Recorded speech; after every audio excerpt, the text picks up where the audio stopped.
Hello दोस्तों, welcome to MCQ world classes. मैं PK Yadav, जो आज के वीडियो में हम आपके लिए लाए हैं 16 महाजनपद और मगध साम्राज्य से संबंधित प्रश्न जो आपकी आने वाली सभी परीक्षाओं में बहुत ही महत्वपूर्ण हैं। तो वीडियो को देखने से पहले एक बार लाइक और सब्सक्राइब जरूर करें। तो आइए हम देखते हैं। आज का हमारा पहला क्वेश्चन है, निम्न में से किस वेद में मगध का सर्वप्रथम उल्लेख मिलता है? ऋग्वेद, सामवेद, अथर्ववेद, यजुर्वेद। तो इसका आंसर हो जाएगा option number C, Atharvaveda. Atharvaveda में सर्वप्रथम मगध का सर्वप्रथम उल्लेख मिलता है। आगे बढ़ते हैं। बुद्ध काल में गंगा घाटी के कितने गणराज्य के अस्तित्व के प्रमाण मिले हैं? 8, 10, 12, 15। तो इसका आंसर हो जाएगा ऑप्शन नंबर बी, 10। आगे बढ़ते हैं। राजवंशों का कौन सा कालक्रम व्यवस्थित है? ये दोस्तों लगभग सभी परीक्षाओं में ये क्वेश्चन आता है, तो इसको ज़रूर रट लीजिए। Option number A, B, C, D.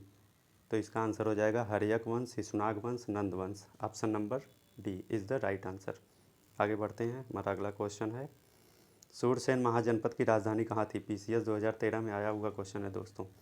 Surya Sen महाजनपद की राजधानी कहाँ थी? कौशाम्बी, तक्षशिला, मथुरा, राजगिरी। तो इसका आंसर हो जाएगा option number C, Mathura. Pataliputra के संस्थापक कौन थे? बीपीएससी में भी देखिए ये क्वेश्चन आया हुआ है। पाटलिपुत्र के संस्थापक कौन थे? उदयन, अशोक, बिंबिसार, घनानंद। तो इसका आंसर हो जाएगा ऑप्शन नंबर ए, उदयन। आइए आगे बढ़ते हैं। उदयन वासदत्ता की दंत कथा किससे संबंधित है? पीसीएस 2008 में आया हुआ क्वेश्चन है। उदयन वासदत्ता की दंत कथा किससे संबंधित है? कौशाम्बी से, महिष्मति से, उज्जैन से, मथुरा से। तो इसका आंसर हो जाएगा ऑप्शन नंबर सी, उज्जैन से। आगे बढ़ते हैं। अगला क्वेश्चन है, विश्व का पहला गणतंत्र वैशाली में किसके द्वारा स्थापित किया गया था? मौर्य, नंद, गुप्त, लिच्छवी। तो इसका आंसर हो जाएगा ऑप्शन नंबर डी, लिच्छवी। आगे बढ़ते हैं। अगला क्वेश्चन हमारा, 16 महाजनपद का वर्णन कहाँ मिलता है? त्रिपिटक, जातक, अंगुत्तर निकाय, चरक संहिता। दोस्तों ये बहुत ही इंपॉर्टेंट क्वेश्चन है, ये सभी परीक्षाओं में एसएससी, रेलवे, पीसीएस किसी भी परीक्षा में पूछ लेता है। तो इसका आंसर हो जाएगा ऑप्शन नंबर सी, अंगुत्तर निकाय। अंगुत्तर निकाय का संबंध बौद्ध ग्रंथ से है और त्रिपिटक का भी संबंध बौद्ध ग्रंथ से है। चरक संहिता के रचयिता कौन थे? चरक थे। आगे बढ़ते हैं। इसका आंसर हो गया, इसका आंसर सी होगा, हम बता चुके हैं। हमारा अगला क्वेश्चन है, गोदावरी नदी के तट पर कौन सा महाजनपद स्थित था? बहुत इंपॉर्टेंट क्वेश्चन है दोस्तों, ये भी आया हुआ क्वेश्चन है। वत्स, अवंती, अस्मक, कम्बोज। तो इसका आंसर हो जाएगा ऑप्शन नंबर सी, अस्मक। अस्मक ये जो महाजनपद था, ये दक्षिण भारत का एकमात्र गणतंत्र है। तो आइए आगे देखते हैं। मगध की राजधानी कौन सी थी? चंपा, राजगिरी, कौशाम्बी, मथुरा। तो इसका आंसर हो जाएगा Rajgiri. Option number B is the right answer. आगे बढ़ते हैं। कौन सा एक मगध की राजधानी नहीं रहा? राजगिरी, कौशाम्बी, पाटलिपुत्र, गिरिब्रज। तो इसमें कौन सी मगध की राजधानी नहीं रहा? राजगिरी भी राजधानी रही, पाटलिपुत्र भी, गिरिब्रज भी। तो option number B is the right answer, ये मगध की राजधानी नहीं रहा। आगे देखते हैं। प्राचीन श्रावस्ती का नगर विन्यास किस आकृति का है? वृत्ताकार, आयताकार, त्रिभुज के आकार का, अर्धचंद्राकार। तो इसका आंसर हो जाएगा ऑप्शन नंबर डी, अर्धचंद्राकार। आगे बढ़ते हैं। गांधार की राजधानी कहाँ थी? कौशाम्बी, तक्षशिला, विक्रमशिला, मथुरा। तो इसका आंसर हो जाएगा ऑप्शन नंबर बी, तक्षशिला। वत्स की राजधानी कौशाम्बी है और मथुरा किसकी राजधानी है? सूरसेन की। आगे बढ़ते हैं। दक्षिण भारत में इकलौता महाजनपद कौन सा था? हम आपको पहले ही बता चुके हैं कौन सा था। इसका आंसर हो जाएगा ऑप्शन नंबर ए। आगे बढ़ते हैं। जैन ग्रंथ में महाजनपद का वर्णन किस में मिलता है? अंगुत्तर निकाय, भगवती सूत्र, जातक, त्रिपिटक। तो इसका आंसर हो जाएगा ऑप्शन नंबर बी, भगवती सूत्र। और ये जो अंगुत्तर निकाय है ये बौद्ध ग्रंथ में मिलता है।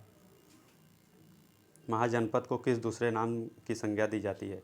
प्रथम नगरी क्रांति, द्वितीय नगरी क्रांति, तीसरी नगरी क्रांति, चतुर्थ नगरी क्रांति। तो इसका आंसर हो जाएगा ऑप्शन नंबर बी, द्वितीय नगरी क्रांति। और प्रथम नगरी क्रांति कौन सी थी? सिंधु घाटी सभ्यता। मगध के सबसे प्राचीन राजवंश का संस्थापक कौन था? बिंबिसार, अजातशत्रु, वेदरथ, उदयन। तो सबसे प्राचीन राजवंश जो था वो था वेदरथ। Option number C is the right answer. आगे बढ़ते हैं। आइए देखते हैं। अगला क्वेश्चन है, जैन साहित्य में श्रोणी किसे कहा गया?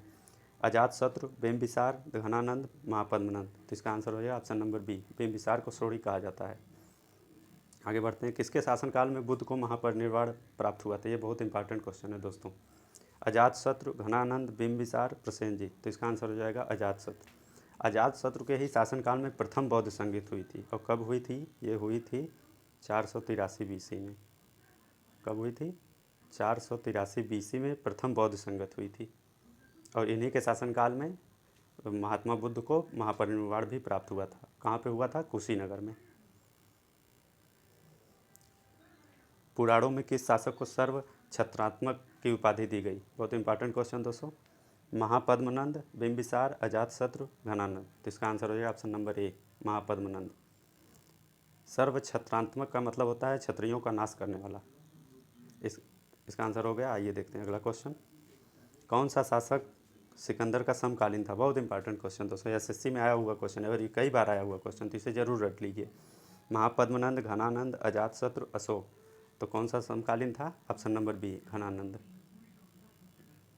आइए आगे बढ़ते हैं। अगला क्वेश्चन है हमारा, उपवर्ष वररुच कात्यायन विद्वान किस काल में उत्पन्न हुए? नंद, हर्यक, शिशुनाग, शुंगवंश। तो इसका आंसर हो जाएगा ऑप्शन नंबर ए, नंद वंश में। आइए आगे बढ़ते हैं। मगध साम्राज्य का अंतिम शासक कौन था? कौन था? नागदशक, अजातशत्रु, घनानंद, रिपुंजय। तो इसका आंसर हो जाएगा ऑप्शन नंबर डी, रिपुंजय जो था मगध साम्राज्य का अंतिम शासक था। किस शासक को यूनानी लेखकों द्वारा अग्रमिज कहा गया? किसे कहा गया? महापद्मनंद, घनानंद, उग्रसेन, नागदशक। तो इसका आंसर हो जाएगा Ghananand, option number B. Option number B जो है यूनानी लेखकों द्वारा अग्रमिज कहा गया। आगे बढ़ते हैं। अगला क्वेश्चन हमारा है, महात्मा बुद्ध का समकालीन कौन था? महात्मा बुद्ध का समकालीन कौन था? घनानंद, महापद्मनंद, बिंबिसार, कैवर्त। तो इसका आंसर हो जाएगा ऑप्शन नंबर सी, बिंबिसार भी जो था महात्मा बुद्ध का समकालीन था। अजातशत्रु जो था वो भी था। अजातशत्रु के शासनकाल के 8वें वर्ष में, उसका जो शासनकाल था उसके 8वें वर्ष में ही महात्मा बुद्ध की मृत्यु हुई थी, महानिर्वाण प्राप्त हुआ था। आगे बढ़ते हैं। आइए देखते हैं, प्रीतिहंता वंश किस वंश को कहा जाता है? बहुत इंपॉर्टेंट क्वेश्चन। शुंग, नंद, हर्यक, शिशुनाग। तो इसका आंसर हो जाएगा ऑप्शन नंबर सी, हर्यक वंश। आगे बढ़ते हैं। हर्यक वंश किस धर्म का समर्थक था? जैन, बुद्ध, वैष्णव, शैव। सॉरी दोस्तों, यहाँ बौद्ध होगा। तो हर्यक वंश किसका समर्थक था? बौद्ध धर्म का समर्थक, ऑप्शन नंबर बी। नंद वंश किस धर्म का समर्थक था? जैन, बौद्ध, शैव, वैष्णव। इसका आंसर हो जाएगा ऑप्शन नंबर ए, जैन धर्म का समर्थक था। आगे बढ़ते हैं। मालवा क्षेत्र पर मगध की सत्ता का विस्तार किसके शासनकाल में हुआ था? बिंबिसार, अजातशत्रु, शिशुनाग, घनानंद। इसका आंसर हो जाएगा ऑप्शन नंबर सी, शिशुनाग। आगे बढ़ते हैं। गौतम बुद्ध के समय प्रसिद्ध वैद्य जीवक किसके दरबार में संबंधित था? किस दरबार से संबंधित था? बिंबिसार, घनानंद, महापद्मनंद, उदयन। तो इसका आंसर हो जाएगा ऑप्शन नंबर ए, बिंबिसार। ये जो जीवक थे प्रसिद्ध वैद्य थे और ये बिंबिसार के दरबारी थे। बिंबिसार ने पहली बार जीवक को एक अवंत के राजा थे जिनका नाम था चंद प्रद्योत, उन्हीं के इलाज के लिए इसने पहली बार भेजा था। तो आइए देखते हैं अगला क्वेश्चन। चंपा किस जनपद की राजधानी थी? मथुरा, कौशाम्बी, अंग, वाराणसी। तो इसका आंसर हो जाएगा ऑप्शन नंबर सी, अंग जो था वो चंपा जनपद की राजधानी थी। आगे बढ़ते हैं। हमारा अगला क्वेश्चन है, 6वीं शताब्दी ईसा पूर्व का मत्स्य महाजनपद स्थित था? यूपीपीसीएस में आया हुआ क्वेश्चन है, देखिए। पश्चिमी यूपी में, राजस्थान में, बुंदेलखंड में, रुहेलखंड में। तो इसका आंसर हो जाएगा ऑप्शन नंबर बी, राजस्थान में। आइए आगे बढ़ते हैं। 16 महाजनपद का वह कौन सा राज्य है जहाँ पर पहली बार युद्ध में हाथियों का प्रयोग हुआ था? बहुत इंपॉर्टेंट क्वेश्चन दोस्तों। अंग, मत्स्य, अस्मक, मगध। तो इसका आंसर हो जाएगा option number D, Magadh. Magadh में पहली बार जो है हाथियों का प्रयोग हुआ था। तमिल ग्रंथ शिल्पाधिकारम में किन महाजनपदों का उल्लेख मिलता है? Magadh, Vatsa, Avanti, Anga, Magadh, Kashi. Option number C है, डी है, देख लीजिए। तो इसका आंसर हो जाएगा ऑप्शन नंबर ए, मगध, वत्स, अवंती। नंद वंश के किस शासक को एकराट व एक छत्र की उपाधि से नवाजा गया? घनानंद, महापद्मनंद, पौंडुक, राष्ट्रपाल। तो इसका आंसर हो जाएगा ऑप्शन नंबर बी, महापद्मनंद। आगे बढ़ते हैं। नंद वंश का अंतिम शासक कौन था? ये अक्सर पूछता है, इसे ज़रूर याद कर लीजिए। इसका आंसर हो जाएगा Ghananand, option number C is the right answer. आगे बढ़ते हैं। शिशुनाग वंश का अंतिम शासक कौन था? शिशुनाग, कालाशोक, काकवड़, नंदिवर्धन। तो इसका आंसर हो जाएगा option number D, Nandivardhan. Haryanka वंश का अंतिम शासक कौन था? बिंबिसार, अजातशत्रु, नागदशक, उदयन। तो इसका आंसर हो जाएगा ऑप्शन नंबर सी, नागदशक जो था हर्यक वंश का अंतिम शासक था। आगे बढ़ते हैं। हमारा अगला क्वेश्चन है, कुड़िक के नाम से कौन जाना गया? अजातशत्रु, बिंबिसार, घनानंद, महापद्मनंद। तो इसका आंसर हो जाएगा ऑप्शन नंबर ए, अजातशत्रु। आगे बढ़ते हैं। मगध की राजधानी गिरिव्रज की स्थापना किसने की थी? वेदरथ, जरासंध, वसु, रिपुंजय। तो इसका आंसर हो जाएगा ऑप्शन नंबर सी, वसु ने की थी। आगे बढ़ते हैं। किस शासक ने गंगा एवं सोन नदियों के संगम पर पाटलिपुत्र नामक नगर की स्थापना की थी? तो किसने किया था? अजातशत्रु, उदयन, कालाशोक, नागदशक। तो इसका आंसर हो जाएगा ऑप्शन नंबर बी, उदयन। आगे बढ़ते हैं। किसे उग्रसेन कहा गया? किसे उग्रसेन कहा गया? अजातशत्रु, घनानंद, महापद्मनंद, एक ऑप्शन और होना चाहिए, बिंबिसार।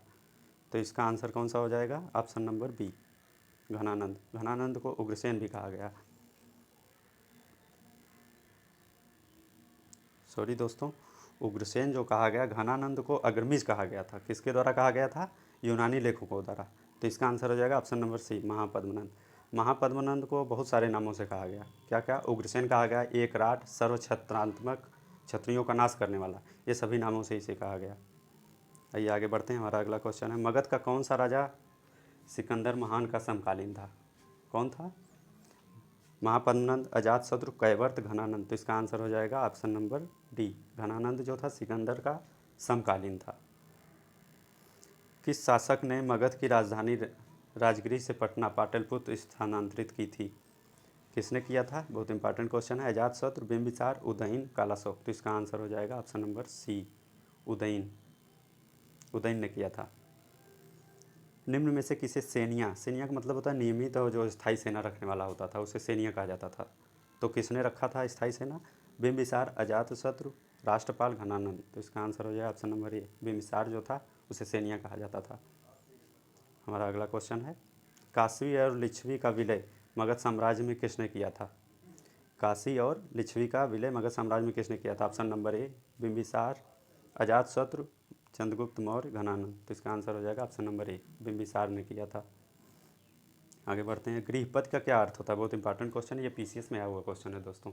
गृहपद का क्या अर्थ क्या था? मजदूर, मालिक, धनी, किसान, सैनिक। तो इसका आंसर जो है ऑप्शन नंबर सी, धनी किसान। आगे बढ़ते हैं। हमारा अगला क्वेश्चन है, राजगृह में महात्मा बुद्ध के अवशेषों पर स्तूप किस सम्राट ने बनवाया था? अजातशत्रु, नागदशक, घनानंद, महापद्मनंद। तो इसका आंसर हो जाएगा ऑप्शन नंबर ए, अजातशत्रु।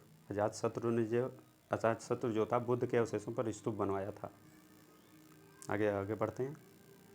जरासंध किसका पुत्र था? बहुत अच्छा क्वेश्चन है। वेदरथ, बिंबिसार, अजातशत्रु, कुड़ी। तो आंसर जो हो जाएगा ऑप्शन नंबर ए, वेदरथ था। हर्यक वंश के शासनकाल के बाद किस वंश का शासन स्थापित हुआ?